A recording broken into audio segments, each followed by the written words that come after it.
Se puede orar por una persona que está muerta y pedir por la salvación de su alma. Puede participar de la Santa Cena, una persona no bautizada. Se puede bautizar a una persona que vive con un hombre y no están casados y tienen un hijo, viven en la misma casa y están separados. Llevo separada de mi esposo ya casi 4 años por violencia doméstica, pero él se bautizó y aceptó a Cristo. He estado orando por él, pero me he dado cuenta que él sigue siendo el mismo. Es malo que yo me divorcie de él. Y la próxima pregunta viene de un hermano que fue abandonado por su esposa y ella fue infiel con otra persona y ahora él está solo y está en liderazgo en su iglesia y a la vez tiene un problema con la pornografía.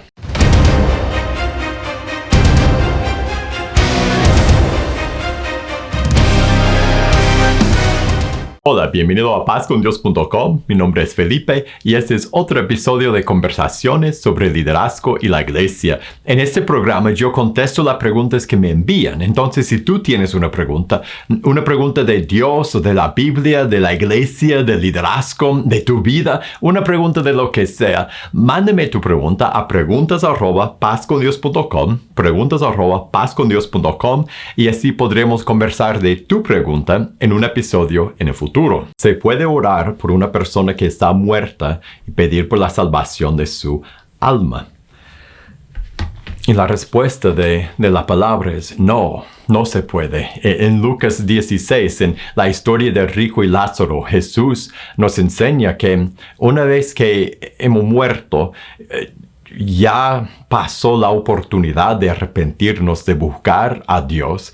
Una vez que morimos, nuestro destino eterno ya está sellado. No podemos vivir de nuevo y tomar de nuevo la decisión o de seguir a Dios o no. La vida, mientras que nosotros vivimos, es cuando nosotros tenemos que tomar esas decisiones, cuando tenemos que escuchar el Evangelio y rendir nuestra voluntad a Dios. En Hebreos capítulo 9, verso 27 dice, de la manera que está establecido para los hombres, que mueren una sola vez y después de su juicio. Nosotros, una vez que pasamos de esta vida, ya no podemos cambiar cómo vivimos y no podemos cambiar nuestro destino eterno. Otro verso es en 2 de Corintios, capítulo 5. Y en el 10 dice, en el 9 dice, por tanto procuramos también, o ausentes o presentes, serle agradables a Dios. Porque es necesario que todos nosotros comparezcamos ante el tribunal de Cristo para que cada uno reciba según lo que haya hecho mientras estaba en el cuerpo, sea bueno, sea malo. Después de esa vida viene el juicio. Y una vez que uno pasa de la vida, ya está determinado cómo enfrentará al juicio. Ahora, eso trae dos cosas. Uno, trae tristeza porque todos conocemos a seres queridos que han pasado de esa vida sin entrar en paz con Dios, sin rendir su voluntad a Cristo. Y lo que más sentimos a pensar en esta realidad es dolor y tristeza. Y el problema es que ese es lo que Dios dice, es la realidad. Y la tristeza que sentimos debe motivarnos a hacer algo. Uno, debe motivarnos a buscar a Dios mientras que nosotros tenemos vida. La vida es corta, muy pronto pasará. Solo lo que hacemos por Cristo es lo que va a durar. Lo único que importa en esta vida es conocer a Dios, andar cerca de Dios y ayudar a otros a conocer a Dios. Y la tristeza que sentimos cuando pensamos en seres queridos que han muerto sin conocer a Cristo y sabemos según la palabra de Dios su destino eterno. Y eso es horrible pensar en eso. Eso nos debe motivar a buscar a Dios individualmente y a compartir el Evangelio. Eso es lo que dice Pablo a continuación. Después de hablar de juicio, dice en el verso 11 de 2 Corintios 5, dice, conociendo pues el temor del Señor, o sea que todos vamos a morir y todos vamos a estar delante de su trono, persuadimos a los hombres. ahí está. Compartimos el Evangelio y oramos por las personas alrededor de nosotros y pasamos tiempo y abrimos nuestra vida a personas que están lejos de Dios para que podamos enseñar el Evangelio a ellos y llevarles, si Dios permite, a su decisión de arrepentirse, bautizarse. Es lo más importante que podemos hacer. Déjeme decir, pensando en los que están vivos en nuestra vida, las personas a quienes podemos compartir el Evangelio, es cuando uno tiene a alguien en mente y está orando por la persona y después le quiere pedir un estudio y no sabe qué enseñarle. Precisamente por eso que yo escribí el estudio Quiero Paz con Dios. Es un estudio como todo en Paz con Dios que regalamos. Si vas a pazcondios.com y buscas ahí en la sección de libros y buscas Quiero Paz con Dios, puedes descargar el libro completamente gratis y lo puedes compartir con otros, y más importante que eso, lo puedes llevar en su teléfono, lo puedes llevar a un estudio bíblico y lo puedes usar para enseñar el Evangelio a alguien que no conoce a Cristo y ayudarle a ver la decisión de entrar en paz con Dios y ayudarle a saber cómo entrar en paz con Dios. Entonces, te animo que use ese recurso para compartir el Evangelio. Y la próxima pregunta: ¿puede participar de la cena, de la Santa Cena, una persona no bautizada? La Biblia no dice explícitamente que sí o que no a esa pregunta. No obstante, yo pienso que la enseñanza que hay en la palabra de Dios nos llevaría a decir que la Santa Cena es para cristianos, es para personas que han entrado en su relación con Cristo por arrepentirse y bautizarse, para personas que andan en su relación con Cristo. Cuando Jesús cuando Él estableció la Santa Cena, no lo hizo para todos, Él lo hizo para sus seguidores. Era algo que Él estaba dando a sus seguidores. Y en 1 Corintios 11, cuando Pablo habla mucho de la Santa Cena, lo que él explica es a cristianos, y es en el contexto de la congregación de cristianos. La Santa Cena es para los cristianos, y uno es cristiano cuando ha entrado en Cristo, y uno ha entrado en Cristo cuando se ha arrepentido y se ha bautizado, cuando ha tomado su decisión de entrar en paz con Dios. Y la Santa Cena es para estas personas. Los que no han entrado en esa relación con Cristo no necesitan tomar la Santa Cena, porque no hay nada mágico en eso. Que no recibe perdón por hacer eso, por tomar la Santa Cena. Lo que necesita hacer y ser guiados a hacer por lo que somos líderes en la iglesia es tomar su propia decisión de entrar en paz con Dios por arrepentirse y bautizarse. Y la próxima pregunta: ¿se puede bautizar a una persona que vive con un hombre y no están casados y tienen un hijo, viven en la misma casa y están separados? Hay mucha parte de esa pregunta. En primer lugar, la cosa es que cuando uno llega a bautizarse, está tomando, si lo hace bíblicamente, está tomando la decisión de seguir a Jesús por arrepentirse y bautizarse. Hechos 2:38. Y el arrepentirse es decidir que va a dejar su vida de pecado. Ahora, si están viviendo juntos, están viviendo en pecado. Y parte de tomar la decisión de arrepentirse, de dejar su vida de pecado, es separarse de esa relación. Ahora, la última parte de la pregunta dice que están separados. Si con eso quiere decir que no están viviendo en fornicación, están compartiendo el mismo hogar, pero no están viviendo en fornicación, pues ahí sería asunto para los líderes en la iglesia. Y si tú eres parte del liderazgo en la iglesia, mi consejo sería tener mucho cuidado, porque la experiencia que yo he tenido es que es fácil para una pareja querer vivir separados, pero no cortar el noviazgo, no cortar la relación. Pero decidirse vivir separados físicamente y para poder bautizarse, entrar en su relación con Cristo y arrepentirse. Pero en realidad es sumamente difícil o imposible que dos personas que están en una relación, que viven juntos, que han vivido juntos, que han compartido la misma casa y la misma cama, que de verdad vivan en abstinencia. Y en mi opinión, eso es guiar a alguien a tomar un medio paso de arrepentimiento, cuando en realidad, si está arrepintiéndose y dejando el pecado atrás, la decisión sería de dejar de vivir juntos con un hombre que no es su esposo y mudarse a otro lugar y físicamente separarse de esa relación hasta el día que tome la decisión de casarse. La próxima pregunta. Llevo separada de mi esposo ya casi 4 años por violencia doméstica, pero él se bautizó y aceptó a Cristo. He estado orando por él, pero me he dado cuenta que él sigue siendo el mismo. Es malo que yo me divorcie de él, porque al estar casada con él, él aún siente que tiene derecho sobre mí y yo ya no quiero nada con él, pues me da miedo. Esa es una pregunta complicada, porque para establecer lo primero es que cuando hay violencia doméstica, uno tiene que separarse físicamente de su esposo, de la persona que está siendo violenta. En este caso, has hecho bien en separarte físicamente de él. Ese es el consejo que nosotros damos a todas las personas que están en esa situación.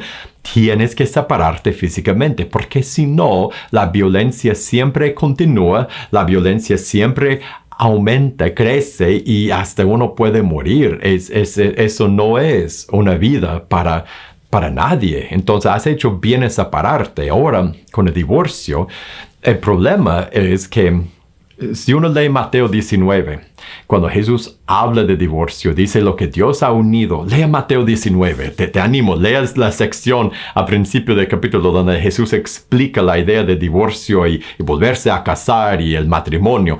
Jesús dice que los dos serán una sola carne y que el hombre no deshaga lo que Dios ha hecho. Y dice que cuando uno se divorcia y después vuelve a casar, a menos que sea por razón de fornicación o de adulterio. Ahí yo diría que la única razón que bíblicamente que podrías divorciarte, no separarte, ha hecho bien en separarte, pero en divorciarte es eso.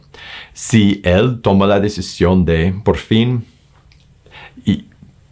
unirse con otra persona y entre en adulterio, y allí, según lo que dice Jesús en Mateo 19, tendrías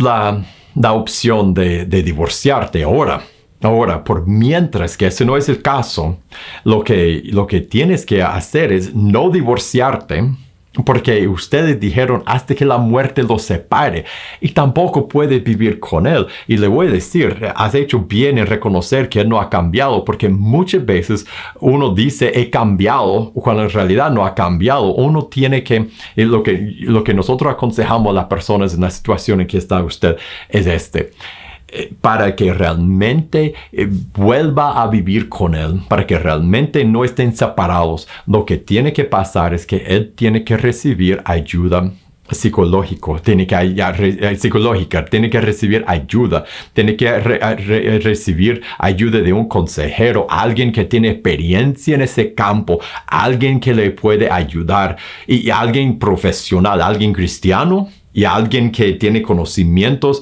del mundo de la psicología.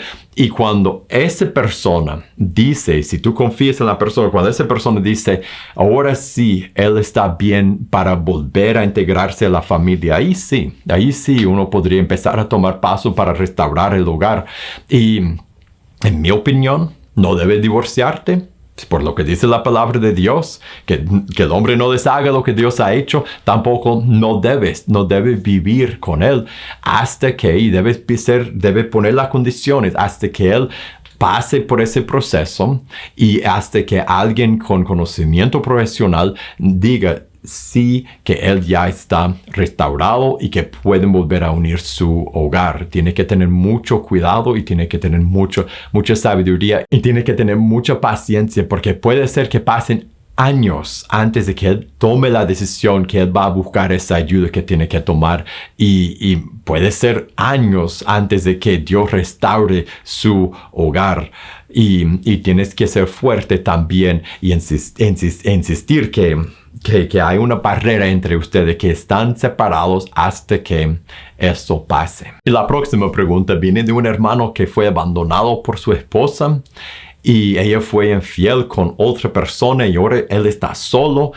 y está en liderazgo en su iglesia y a la vez tiene un problema con la pornografía y no sabe cómo luchar y vencer a ese pecado y a la vez tiene que ejercer su liderazgo en la iglesia y no sabe cómo balancear eso, cómo ser líder y a la vez tener una adicción a la pornografía. Le voy a decir algo. Más importante que el liderazgo en la iglesia es tu relación con Dios. Y más importante que cumplir por afuera con las expectativas del liderazgo es que tú guíes bien a la iglesia. Y si tú tienes una adicción a la pornografía, si tú estás en esclavitud a ese pecado, un pecado sexual que se ha metido en tu vida, me imagino que esa es la primera vez porque con esa clase de pecado casi no hablamos, no nos abrimos. Y me imagino que quizás es la primera vez que tú hablas de eso con otra persona y por eso yo te felicito porque hablaste, porque me mandaste el mensaje. Y yo sé que estoy hablando a ti, pero yo sé que muchos de los que me escuchan están en la misma situación porque ese pecado de la pornografía es algo que ha entrado en la iglesia y especialmente en el liderazgo en la iglesia. Y nosotros quisiéramos creer que los líderes fueran inmunes a eso. Y si no hablamos de eso, no existe. La realidad es que yo sé que muchos de los que están viendo esto saben que eso es para ti también, aunque tú no mandaste el mensaje. Lea, si eres líder en la iglesia y si tienes un pecado de sexual, un pecado de la pornografía que no puedes vencer, lea lo que Pablo dice a Timoteo, en 1 Timoteo 3, de las calificaciones de los líderes. Lea todo 1 Timoteo, pero especialmente de 1 Timoteo 3. Nosotros no podemos vivir con pecado escondido. No podemos vivir siendo esclavizados de la pornografía, del adulterio, de la amargura, de la ira, no podemos ser esclavos de un pecado escondido y a la vez ser líderes que glorifican a Dios en nuestro liderazgo. Y aunque por afuera podamos funcionar bien, a lo largo, si ese pecado sigue en nosotros, va a destruir nuestro matrimonio y va a dañar grandemente a la obra, a la iglesia. Entonces, lo que tenemos que hacer es confesar nuestro pecado, confesar el pecado a alguien en persona, a otro hermano, si es posible en la misma iglesia, otro pastor de otra iglesia, alguien de confianza, alguien que no lo va a ir a contar a todo el mundo. Pero uno tiene que buscar el discipulado, tiene que abrirse, confesar, tiene que creer lo que dice en Santiago capítulo 5. Lo voy a leer porque este es el poder que tenemos a nuestro alcance cuando confesamos. En el verso 16 del capítulo 5 de Santiago dice: confiesen sus ofensas unos a otros y oren unos por otros para que sean sanados. La oración eficaz del justo puede mucho. En el 19 dice: hermanos, si alguno de entre ustedes se ha extraviado de la verdad y alguno le hace volver, sepa que el que haga volver al pecador del error de su camino salvará de muerte un alma y cubrirá multitud de pecados. Y si tú dices: sí, pero si yo confieso ese pecado, me van a sacar del liderazgo, está bien, más vale tu alma que mantener un puesto de liderazgo.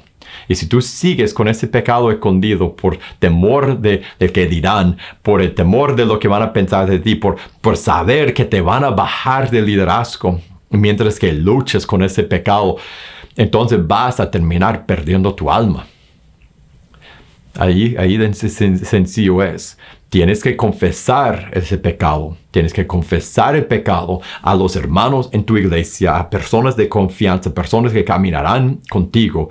Tienes que confesarlo a los ancianos, a los que tienen liderazgo contigo, a los que te pueden decir, a los que te pueden evaluar y analizar tu vida y decir, puedes seguir en el liderazgo y si luchas así de esa forma contra tu pecado, o que te pueden decir, tienes que dejar el liderazgo por mientras que luches de esa forma y tal vez en un futuro regresarás. De la forma que sea, tienes que confesarlo y tienes que enfrentar las consecuencias y tienes más que todo a luchar y por el poder del Espíritu Santo vencer a ese pecado.